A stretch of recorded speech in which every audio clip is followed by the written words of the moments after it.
दोस्तों, गुलशन कुमार एक ऐसा नाम जिसको कौन नहीं जानता, लेकिन उनके कातिल आज तक पकड़े नहीं गए। जो मुख्य आरोपी थे उनके ऊपर आज तक भारत सरकार केस भी नहीं चला पाई। आखिर क्या कारण है कि नदीम सैफी आज तक विदेश से भारत नहीं लाया जा सका? आखिर क्या कारण था कि भारत सरकार इतनी ज़्यादा मजबूर हो गई कि पुर्तगाल से लाया गया अबू सलीम आज तक उसके ऊपर गुलशन कुमार का केस नहीं चला पाई भारत सरकार? आखिर क्या कारण था कि गुलशन कुमार अंडरवर्ल्ड की रडार पर आ गए और उनकी हत्या जिन लोगों ने करवाई, क्या आप जानते हैं कि उसका जो मुख्य जिसके इशारे पर ये हत्या हुई वो दाऊद इब्राहिम ही है। जहाँ पर इनकी मीटिंगें हुई थी दुबई में, अबू सलेम और अनीस इब्राहिम, जो हत्या से 2 साल पहले जो मीटिंग हुई थी, क्या आप जानते हैं उसके बारे में कि दाऊद इब्राहिम के इशारे पर ही गुलशन कुमार की हत्या हुई थी। आज इस कहानी में आपको गुलशन कुमार की शुरू से लेकर आखिरी तक मैं आपको वो पूरी चीज़ें बताने की कोशिश करूंगा जिसमें गुलशन कुमार के कातिल आज तक पकड़े नहीं गए। यहाँ तक कि उनके ऊपर भारत सरकार के पास वो कातिल मुंबई की आर्थर रोड में आर्थर रोड स्थित जेल पर रहता था, लेकिन उसके ऊपर गुलशन कुमार का केस नहीं चलाया जा सका। आखिर क्या कारण था कि अबू सलेम के ऊपर या नदीम सैफी के ऊपर वो चीज़ें लागू ही नहीं हो पाई जो कि प्लानिंग करने वाले ही वही लोग थे। आज इस कहानी में गुलशन कुमार की शुरू से लेकर आखिरी तक अगर आप कहानी जानना चाहते हैं तो इस वीडियो में अंत तक जरूर बने रहिएगा। नमस्कार, मेरा नाम है मोहन अहिरवार और आप देख रहे हैं खबर तमर इंडिया का यूट्यूब चैनल। दोस्तों, 11 जुलाई 1983 को दिल्ली के दरियागंज में एक गन्ने की दुकान चलाने वाला लड़का एक म्यूजिक कंपनी की स्थापना करता है 11 जुलाई 1983 को। उस लड़के का नाम होता है गुलशन कुमार। गुलशन कुमार धीरे धीरे दिल्ली से मुंबई की ओर रुख करते हैं और छोटे छोटे एल्बम वो उनकी कंपनी से लॉन्च करते हैं और लॉन्च करने के बाद में नाम नहीं हो पाता है। लेकिन साल 1988 में एक फिल्म आई थी आमिर खान और जूही चावला की। फिल्म का नाम था कयामत से कयामत तक। इस फिल्म के जरिए टी सीरीज यानी गुलशन कुमार की कंपनी को एक अच्छा चांस मिलता है और मौका मिलता है और ये फिल्म सुपरहिट हो जाती है। टी सीरीज को कुछ काम मिलने लगता है, लेकिन उसके बाद में साल आ जाता है 1990। 1990 जब फिल्म आशिकी बन रही थी तो गुलशन कुमार ज़्यादातर एल्बमों पर ही ध्यान दिया करते थे। तो आशिकी नाम की जो फिल्म है, पहले ये एल्बम ही बना था। जब इस फिल्म के सारे गाने रिकॉर्ड हो गए और इस एल्बम यानी आशिकी नाम का जो एल्बम था, इसके जो म्यूजिक डायरेक्टर थे उनका नाम था नदीम अहमद सैफी और श्रवण कुमार राठौर, यानी नदीम श्रवण की ये जोड़ी, जो कि गुलशन कुमार से 1988 से पहले ही ये लोग मिले और इन लोगों की जोड़ी जम गई। यानी गुलशन कुमार ने ही इनको ब्रेक दिया अच्छे से। और जब आशिकी नाम का जो एल्बम आया, वो एल्बम इतना सुपरहिट हो गया कि गुलशन कुमार ने सोचा कि इस एल्बम के नाम का ही एक फिल्म बना दिया जाए। जब फिल्म के बारे में इनकी चर्चा हुई तो उन्होंने डायरेक्टर महेश भट्ट साहब से कांटेक्ट किया और महेश भट्ट साहब ने कहा कि क्यों ना इस फिल्म को बना दिया जाए। फिल्म बना दी जाती है और आशिकी नाम का जो एल्बम होता है, उस एल्बम के सारे गाने आशिकी फिल्म में रख दिए जाते हैं। आशिकी फिल्म आती है, फिल्म सुपर डुपर हिट होती है। जितने भी रिकॉर्ड होते हैं म्यूजिक इंडस्ट्री के, वो सारे रिकॉर्ड टूट जाते हैं और टी सीरीज का एक ऐसा नाम हो जाता है जिसको तोड़ पाना शायद बहुत मुश्किल होता है। ऐसे में टी सीरीज दिन पे दिन बढ़ती जाती है, आगे बढ़ती जाती है। उसके बाद में बीच बीच में अंडरवर्ल्ड से भी 1990 से 2000 के बीच में अंडरवर्ल्ड का बहुत ज़्यादा दबदबा था बॉलीवुड इंडस्ट्री में। अब ऐसे में एक निर्माता थे, निर्माता निर्देशक, उनका नाम था जावेद सिद्दीकी। जावेद सिद्दीकी एक फिल्म बना रहे थे और उस फिल्म का नाम था मृत्यु और अमृत, ऐसा कुछ नाम था उस फिल्म का। और उस फिल्म को बना रहे थे, लेकिन उस फिल्म में एक हीरोइन को लिया जाता है और वो हीरोइन को लिया जाता है, ये गुलशन कुमार से ही कनेक्टेड है ये सारी स्टोरी। तो एक हीरोइन को लिया जाता है, उस हीरोइन का नाम होता है जेबा अख्तर। ये 1994 के आसपास की बात है। जेबा अख्तर को उस फिल्म में साइन किया जाता है और वो साइन किया जाता है दाऊद इब्राहिम के कहने पर। जब जेबा अख्तर को कुछ यानी फिल्म बनी नहीं थी, लेकिन जावेद सिद्दीकी एक फैसला लेते हैं कि जेबा अख्तर की जगह किसी और को लिया जाए। अब इस बात से दाऊद इब्राहिम नाराज हो जाता है और जो जावेद सिद्दीकी होते हैं उनकी गोली मारकर हत्या कर दी जाती है उनके ऑफिस के पास ही। अब यानी अंडरवर्ल्ड का जो दबदबा है वो भरपूर था 1990 से 2000 के बीच में। उसके बाद में क्योंकि गुलशन कुमार और नदीम श्रवण की जो जोड़ी है वो हिट पे हिट दिया करते थे, यहाँ तक कि म्यूजिक इंडस्ट्री का 65% जो मार्केट था वो टी सीरीज के पास ही था और आज भी टी सीरीज के पास ही है। अब तो 65 से ज़्यादा हो गया है, क्योंकि टी सीरीज एक ऐसा नाम है जिसके ऊपर जाना किसी भी म्यूजिक कंपनी के लिए बहुत बड़ी बात हो जाएगी। अब ऐसे में गुलशन कुमार के पास भी धमकियां आती है और 1995 के आसपास उनके पास में धमकी आती है कि कुछ पैसे दे दो, लेकिन वो मानते नहीं है। उनके अलावा एक और फिल्म डायरेक्टर जिन्होंने मोहरा और गुप्त जैसी फिल्में बनाई, राजीव रॉय, उनके पास भी धमकियां आती है और वो पुलिस में कंप्लेन कर देते हैं, यहाँ तक कि उनके ऊपर हमला भी करवा दिया जाता है, लेकिन उनको पुलिस प्रोटेक्शन महाराष्ट्र सरकार दे देती है, जिस कारण वो किसी तरह बच जाते हैं। उसके बाद में साल आ जाता है 1995। 1995 में दुबई में एक मीटिंग होती है और दुबई में जब मीटिंग होती है तो उस मीटिंग में अबू सलेम, अनीस इब्राहिम और एक और शख्स, 3 लोग मीटिंग करते हैं, क्योंकि गुलशन कुमार का बहुत बड़ा नाम होता है और उस नाम को ख़त्म करने के लिए वो मीटिंग होती है 1995 में। उस मीटिंग में ये फैसला होता है कि गुलशन कुमार को मारकर अंडरवर्ल्ड एक बहुत बड़ा नाम करेगा। उस मीटिंग के हिसाब से उस मीटिंग में ये फैसला लिया जाता है। उसी बीच में 1995 के आसपास जो नदीम श्रवण की जोड़ी के जो नदीम अहमद सैफी है, वो म्यूजिक के साथ साथ गाना भी पसंद करते थे। तो उन्होंने कहा गुलशन कुमार से कि मैं एक एल्बम बनाना चाहता हूं और उस एल्बम को आप रिलीज कीजिए, उसकी पब्लिसिटी कीजिए। लेकिन गुलशन कुमार कहते हैं कि आपकी आवाज़ अच्छी नहीं है और ये जो भी पैसा इस एल्बम में लगाएंगे वो निकल नहीं पाएगा, तो आप एक काम कीजिए कि आप मत गाइए। लेकिन नदीम अहमद सैफी मानते नहीं हैं और इस कारण गुलशन कुमार भी हाँ कर देते हैं कि ठीक है आप बनाइए, हम रिलीज करेंगे। अब ऐसे में उस एल्बम का नाम होता है हाय अजनबी, उस एल्बम का नाम होता है। इस वीडियो को अंत तक ज़रूर देखिएगा अगर आप गुलशन कुमार की स्टोरी जानना चाहते हैं तो। हाय अजनबी जो एल्बम होता है उसको लॉन्च किया जाता है और वो एल्बम पूरी तरह से फ्लॉप हो जाता है।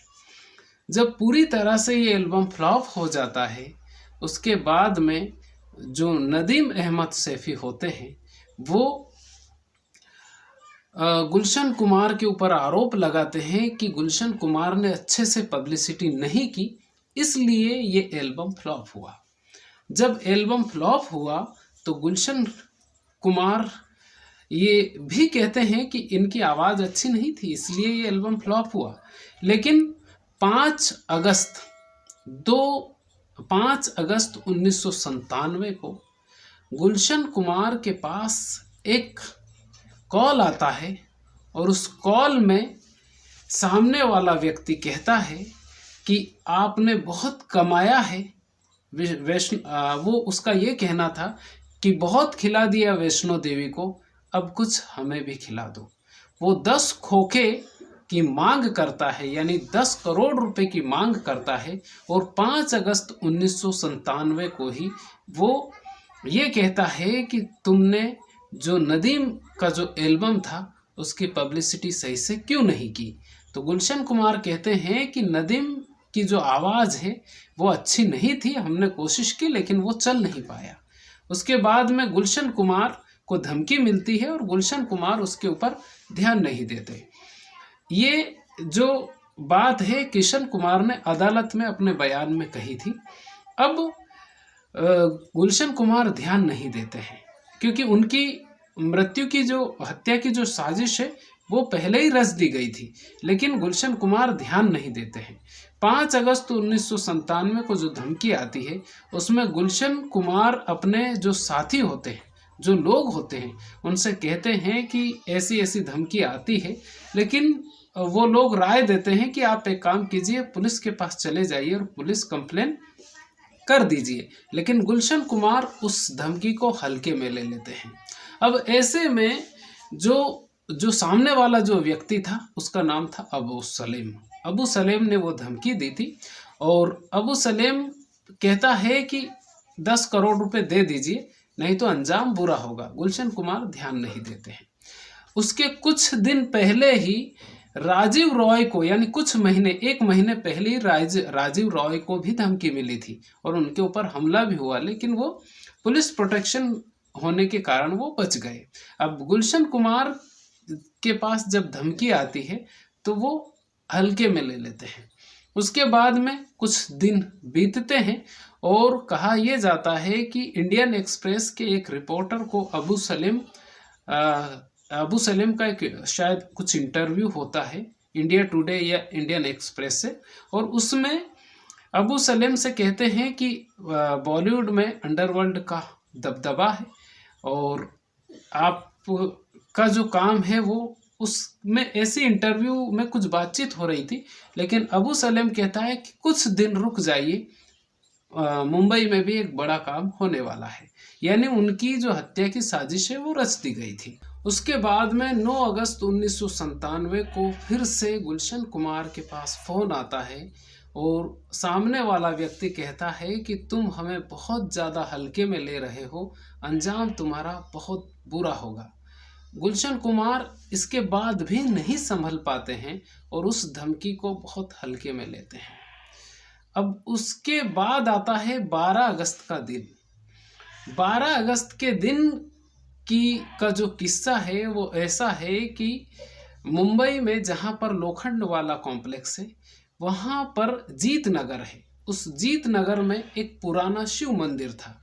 उस शिव मंदिर को 1997 से 4 साल पहले, यानी कि 1995 के आसपास या 94 के आसपास उस मंदिर को गुलशन कुमार देखते हैं और उस जो मंदिर होता है उस मंदिर की मरम्मत गुलशन कुमार खुद करवाते हैं। वो होता है शिव पार्वती मंदिर होता है और उस शिव पार्वती मंदिर की जो मरम्मत है वो खुद गुलशन कुमार करवाते हैं। उसके टाइल्स लगवाते हैं, उसमें प्लास्टर वगैरह सब कुछ गुलशन कुमार ही करवाते हैं। और रोज़ाना सुबह 10 बजे रोज़ाना गुलशन कुमार का टाइम होता है और रोज़ाना उसी मंदिर में पूजा पाठ करने के लिए जाया करते थे। अब उनको लगातार 4 साल हो गए थे और 4 साल वो लगातार उसी मंदिर में, लोखंड वाला कॉम्प्लेक्स में जो जीत नगर है उस मंदिर में वो जाया करते थे। 12 अगस्त 1997 को भी उनका रूटीन वही था और वो अपने घर से निकलते हैं पूजा की थाली लेकर।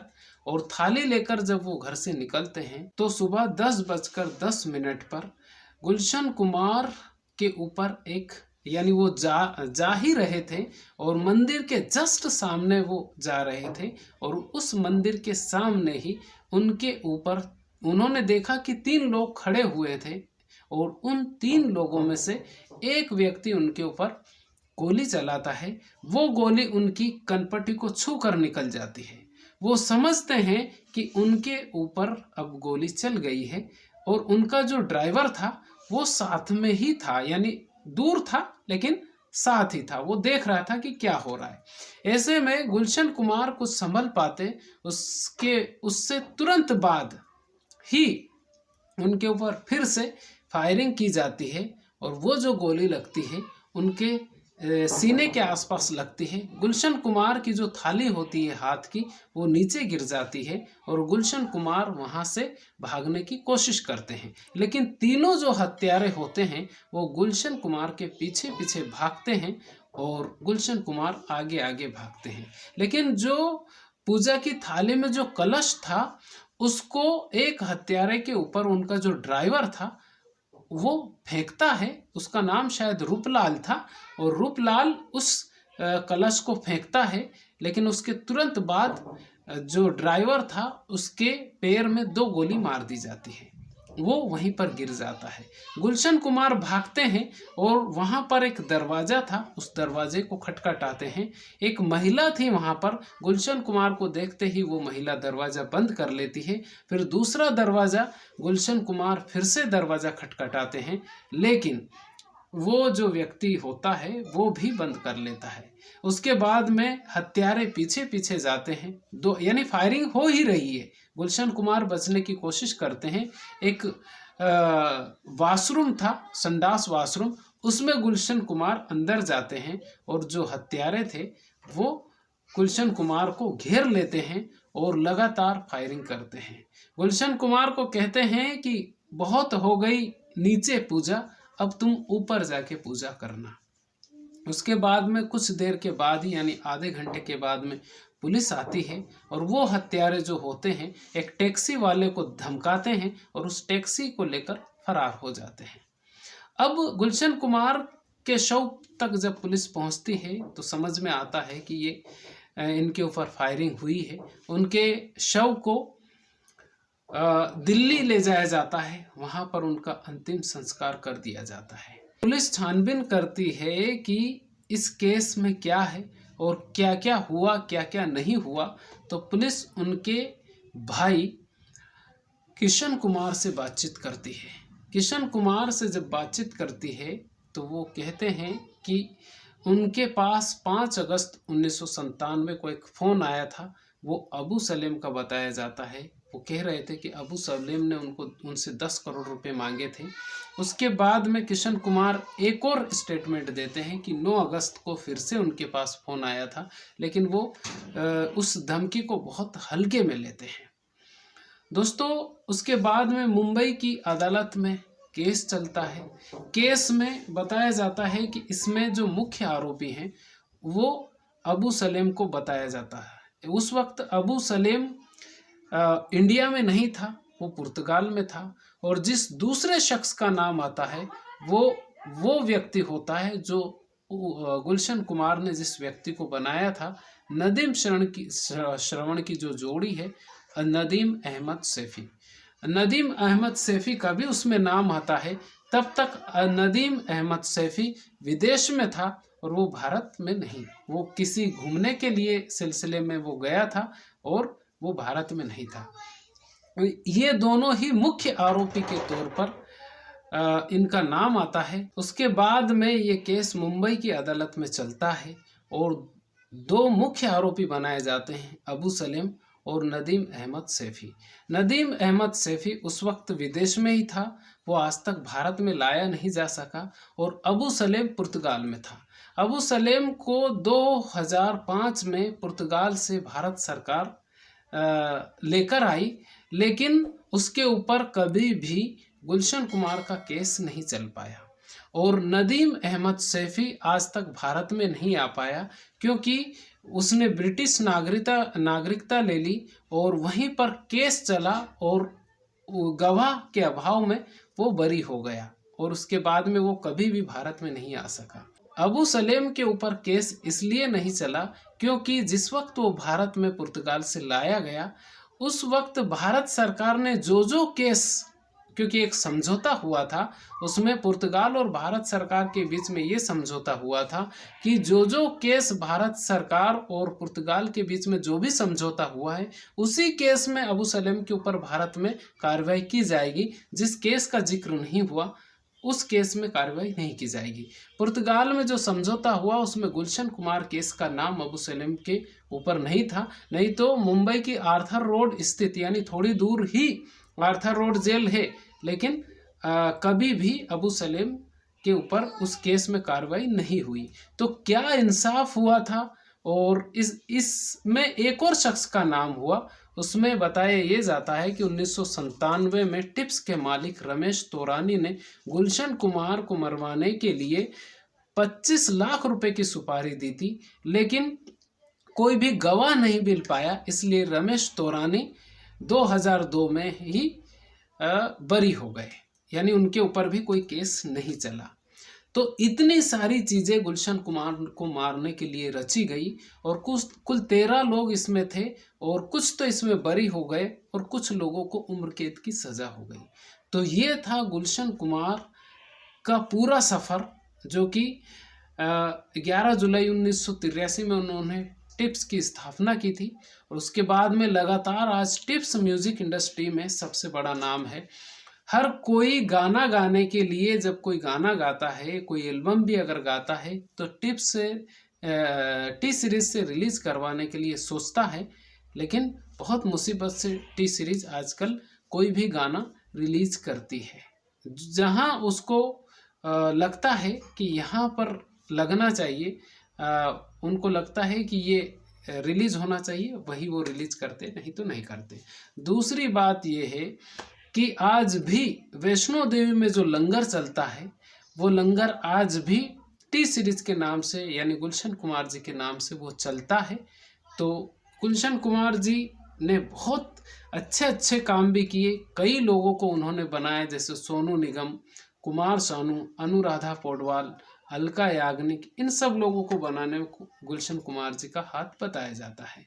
अनुराधा पौडवाल को सेकंड लता मंगेशकर, कुमार सानू को सेकंड किशोर कुमार और सोनू निगम को जूनियर मोहम्मद रफ़ी कह सकते हैं। तो ये वो नाम जिन्होंने गुलशन कुमार साहब जिनको गुलशन कुमार साहब ने बनाया। तो दोस्तों, इस वीडियो को बनाने का मकसद किसी के दिल को ठेस पहुंचाना नहीं, बल्कि आपको जागरूक करना है। ये वीडियो आपको कैसा लगा आप हमें कमेंट करके ज़रूर बताइए। चैनल पर पहली बार आए, चैनल को सब्सक्राइब जरूर कर लीजिएगा। खुश रहिए, अपने माता पिता का ख्याल रखिए। अगर आपके घर में आपके दादा दादी हो तो 24 घंटे में 1 घंटा आप उनके पास ज़रूर बैठिए, क्योंकि वो जो आपको नॉलेज दे सकते हैं, वो जो आपको संस्कार दे सकते हैं, दुनिया की कोई यूनिवर्सिटी, कोई स्कूल कॉलेज ऐसे संस्कार नहीं दे सकता जैसे संस्कार हमारे घर के बड़े बुजुर्ग दे सकते हैं। तो खुश रहिए। बहुत बहुत धन्यवाद।